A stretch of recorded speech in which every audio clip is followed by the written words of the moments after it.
I know. That's why I came to give you the hook. I love you. I love how you. How about we have Kelly D introduce our next guest, please?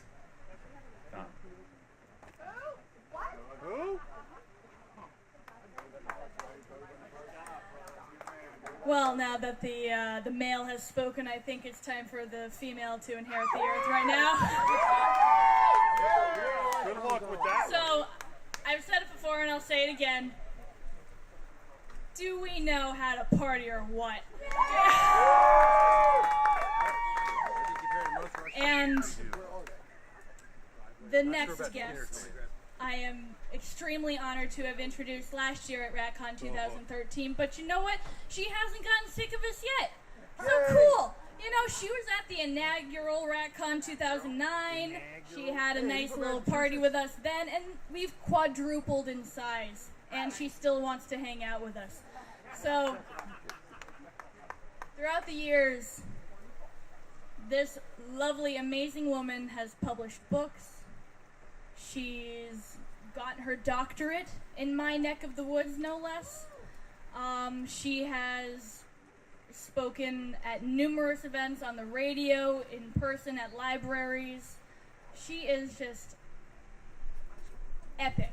I don't like to talk up too many people, especially if they're humble and shy, but it is what it is. She is remarkable for so many reasons, and she gave us Rush. We would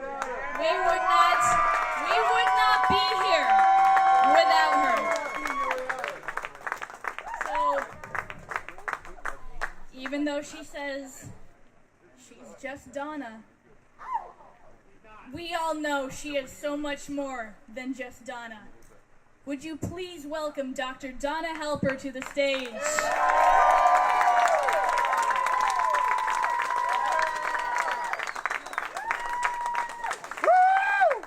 So are there any Rush fans here?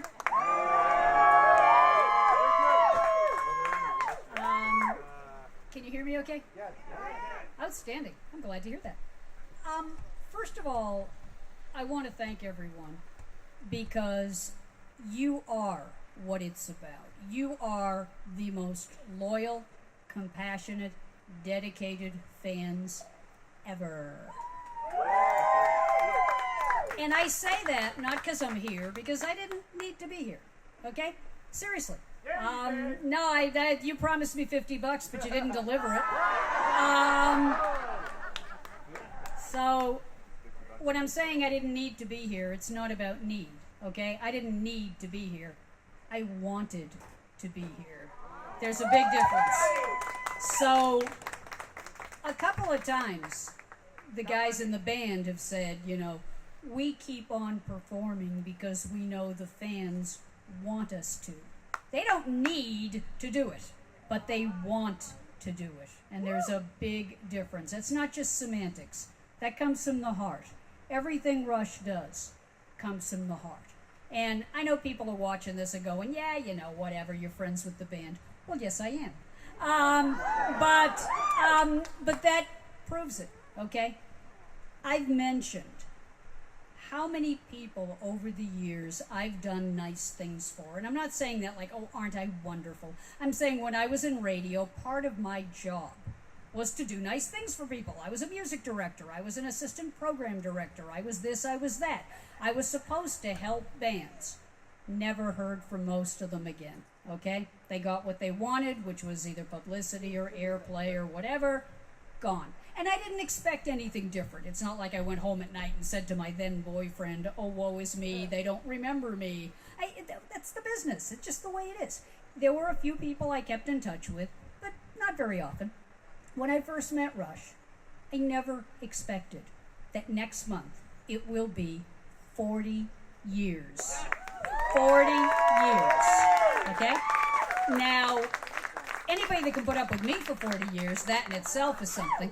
But look at the loyalty there, okay? I mean, when I was at the induction to the Rock and Roll Hall of Fame, and this is kind of nice to be able to be here at a time when Rush is finally in the Rock and Roll Hall of Fame, where they should have been years ago.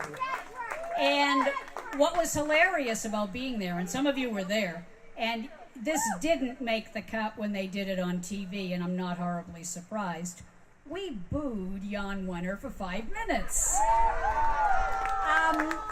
Nothing against Jan personally. I'm sure he's just a wonderful fellow.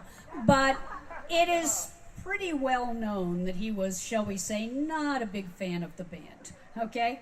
And when Rush finally got inducted, we wanted to let him know, you can't stop Rush. Nobody can stop Rush. Nobody likes Rush but the people, okay? And except that I've noticed that something has changed. I really have, okay? I'm 67, so I have the benefit of I'm 67. Most people don't take me for it. Still young and cute. But I say Rush music keeps you young and cute. But I'm 67, and in the years that I've been in the industry, I've seen a number of things change, some for the better, some for the worse. But one of the things I've seen change that benefited Rush is there was an original group of critics that hated the band, that thought the band was derivative, that thought the band had, just didn't like them, they didn't like the lyrics, they didn't like Geddy's voice, yada, yada, yada. And every year they would vote to keep Rush out of the Rock and Roll Hall of Fame because of their personal prejudices against the band's music. And I can pretty well document that. That's not just me saying. I have an entire clipping file of nasty reviews that people have given the band. To which my response was, yeah, and they keep selling out and they keep getting gold albums, so what does this say to you? And unfortunately, what it said to the critics was, well, all you people are wrong. Really? I don't think that supporting one of the best rock bands out there is wrong. I think it's right. And I'm glad we've done it for so many years. And that's what's changed. A new generation of critics have come along. A new generation that didn't grow up with the baggage of the old generation. They like Rush. They put Rush in movies. They put Rush in commercials. They put Rush in soundtracks. They're fine about Rush. And I knew that when that happened, I knew it was just a matter of time before Rush finally was inducted into the Rock and Roll Hall of Fame. Now, what's interesting about that, I have a hot theory about the blah blah speech. Okay, I've talked to Alex about this, so this is not anything particularly surprising. But here's my hot theory, and Alex did not say this, okay, so I'm not trying to speak for him. He did say that he had 2 versions of the speech, okay, one of which was a regular version, like I'd like to thank the Academy, I'd like to thank my mother, I'd like to thank my father, yada yada. But I think one of the things that made the blah blah speech happen was what happened before. If you were at the induction, there were 2 really surreal events. One of which was Flavor Flav going off on a rant for, oh my God, 20 minutes. You could have raised a family in the time before he finally finished. And we're sitting there like, I'm getting much older, okay? Like, really? Could we kind of like, is this going to be over at any time in my life? But no, it was so problematic that even members of his own band, Chuck D, was looking at him like, I'm so embarrassed, okay? That was one thing. The other thing was Quincy Jones. Now, I have a ton of respect for Quincy Jones. Quincy Jones is an amazing producer. I got it. Quincy Jones decided to turn it into, in 1968, I did such and such, and then it was 1969, and I did this and that, and then it was and I'm sitting there going, oh my God, we got to get to 2014, and I'm going to miss my plane, okay? I have the feeling that if anything persuaded Alex to go with the second speech rather than the first, it was how some people, perfectly good people, I'm not dissing them, but some people just abused the amount of time they had up there. They made it about them. Now, if I met Quincy Jones, I would never insult him. I bow before his expertise. But 25 minutes of talking about every year of your career, not the time, not the place. The time and the place was, thank you, this is a great honor, I'm really appreciative, da-da-da-da-da, we're done, thank you, next, But it just didn't get there. And I have the feeling that one of the things Alex wanted to comment on was not just Quincy and Flavor Flav. He wanted to comment on Academy speeches that just go on and on and on. Now, you may recall that originally the guys had kind of given up on getting into the Rock Hall, okay? They had kind of decided, well, we're never getting in, so whatever, let's go on with our lives. What changed their excitement level in some degree was Getty's mom. Because when they got inducted, Getty's mom was thrilled. I had the privilege of meeting Getty's mom. You know that old expression, if mama's happy, everyone's happy, okay? And when Getty saw how much it meant to his mother that he was inducted, I'm sure that that had something to do with the shift that he had with regard to, wow, I guess this is important. And he did say that in an interview, so that's not a big surprise. I had lunch with Getty's mom and Getty's sister. You probably saw the pictures I posted to Facebook. I had a chance to speak a little Yiddish with Getty's mom, and she got a kick out of that. And, you know, this and that. But what was really cool was how proud she is of her son and how much she loves him. Now, I can't tell you what goes on in a person's mind, but you can tell by the way she looks at him. And it was really funny because there I was backstage, and I'm with his mom, and his mom says, Getty has something he wants to tell you. And she kind of basically hauls him over, and Getty tells me how much he appreciates what I've done for the band, at which he's told me 1,000,000 times. But clearly, his mother wanted to make sure that one more time they knew that they were appreciative. But here's the deal. I wrote an introduction to Max Mobley's book about Rush, and in it I started off by saying that Rush changed my life. Now, Rush didn't change my life the way he changed yours. I'm not a fan. Okay, I mean, I am a fan, but you know what I'm saying. Rush changed my life by giving me a 40-year friendship, by showing me, yet again, that not all musicians are arrogant jerks. There are some wonderful people in the music industry, but let's be honest, there's also some arrogant jerks. Rush have never let their success go to their heads, okay? Rush are still family men.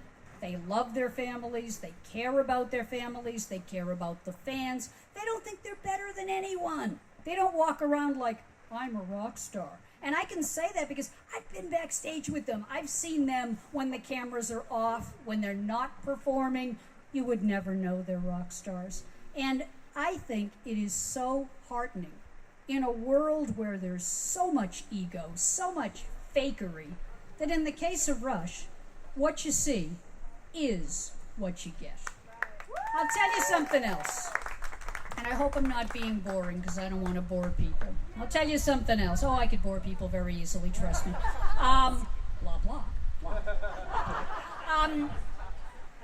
I'll tell you something else. Last night, I stayed at a very nice hotel. And around 1:30 in the morning, the power went out. The power went out for the entire hotel. And it stayed out for 7 hours. No air conditioning, nothing. Nada, buckus. They couldn't use my computer, blah, blah, blah. But I was thinking to myself, I'm not upset. First of all, there's people in the world that get it a lot worse than, oh dear, there's no air conditioning in my hotel, like hashtag first world problems, you know. But beyond that, I was just thinking, I'm exactly where I want to be. Maybe I'm not going to get a lot of sleep tonight. Maybe I'm going to walk out here today and I'm going to, be in some physical discomfort, which some of you know about. But I'm where I want to be. And that's the other gift that Rush have been for me. I would never have met the vast majority of you folks. And let's be honest, you wouldn't have met each other. Rush has been the reason why so many people have become friends. And what's cool about that is I can debate politics. There's righties, there's lefties. I can debate religion. There's atheists, there's religious people, etc., etc. we can all disagree, and yet we all unite around the fact that we love Rush. And I think that's amazing, but that's my point. That's amazing. You rarely see that. You rarely see the kind of loyalty, the kind of unity, the kind of love that Rush inspire, the kind of friendship. How many of you have made friends that you would not have made if it weren't for Rush? Absolutely. And in a world where so often it's all about argument, where it's so often about anger and outrage and this and that, isn't it nice to know that there's people that can just get together and love the music of Rush and love the fans of Rush and love the band, and it's all okay. And there's nothing wrong with it, and it goes on year after year after year. I think that's amazing. And I also think it's rare in the world today to have a band inspire that kind of loyalty.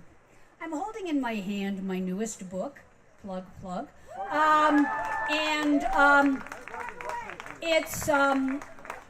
It's called Invisible Stars, A Social History of Women in American Broadcasting. And it is a second edition, revised, expanded, new chapters, etc., etc. Why I'm mentioning it is, here again, we see how many things have changed over the years. Now, Rush are not the subject of this book, okay? This is a different thing entirely. But I could certainly say that there are more female Rush fans now than ever, okay? And there used to be a myth that the only female Rush fans were the ones whose boyfriends dragged them to the concert. I don't think that was true then. I don't think it's true now. And I will just close with a couple of other things I wanted to share with you. Thing number one, the tribute bands. I mean, we've got a great tribute band here today, Crush. That's great. I love them. They're wonderful. They're nice people. But we also have Chris from Lotus Land wandering around, and there's no comparison.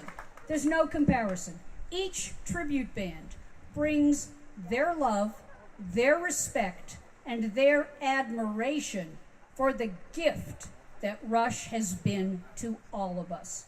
So I would say that probably all of you, like me, could say that Rush have changed your life. And in my case, Rush have changed it for the better. And next month, and I'm sure that in many of your cases as well, but changed it for the better in my case by giving me something that helped me to get acceptance. I was really not popular in Cleveland. I was not. I don't smoke, I don't drink, I don't do drugs, you know all of that. I teach Sunday school, for heaven's sake, okay? But I loved the music. And when I became friends with Rush, suddenly I had, everybody that wanted to get next to Rush, but they also got to know me a little bit better. Not that that's a good thing necessarily, but the fact remains, I am shy. A lot of people think I'm standoffish, but the truth is I really am shy. The conversation in my head is, I wonder if they like me. I wonder if they're bored. I wonder if they hate me. I wonder if there were no Rush, I wonder if they'd even talk to me. I wonder if they're just talking to me because they like Rush. But that's what I'm saying. That's the conversation in my head. But I don't let it stop me. I'm out there. I'm fighting for the band. I'm taking on the critics that dislike them. I'm taking on the magazines. Now I don't have to. There are more and more people that understand what is special about this band. But thanks to Rush, I made friends I never would have had. I got acceptance I never would have had. And I got to hear some wonderful bands that I never would have heard. And I can't even put into words how privileged I feel to be with the Rats and to be with a group of people who are so loyal, not just to Rush, but to each other and to the idea of what Rush stands for. And that's something that does not go unnoticed. Rush know how devoted their fans are. They respect how devoted their fans are. That level of respect, as you will see with the tribute band, as you will see with many tribute bands. Why do they do it? They don't do it just to make a buck. They do it because of respect for Rush. And I am so honored to be a part of that. I want to thank you for letting me be here. I want to thank you for letting me speak. I hope I didn't go on too long. And above all, I want to thank you for being the kinds of fans that it's a privilege to know and a privilege to call friends. I'm going to introduce the tribute band, but I won't do them justice. Their music does them justice. You know about Crush. If you don't, you should. These are great guys. They care deeply, and that's why I like them. You may say, but Donna, what about their music? No, I'm all about the people. What I like about Rush is what kind of people they are. What I like about Lance, what I like about Petey, what I like about Kelly. These are good people. You wear it well. You represent the band well. Ladies and gentlemen, thank you for who you are. Thank you for what you are. I give you an amazing tribute band, and you deserve it, and they deserve it too. Have a wonderful day and enjoy Crush.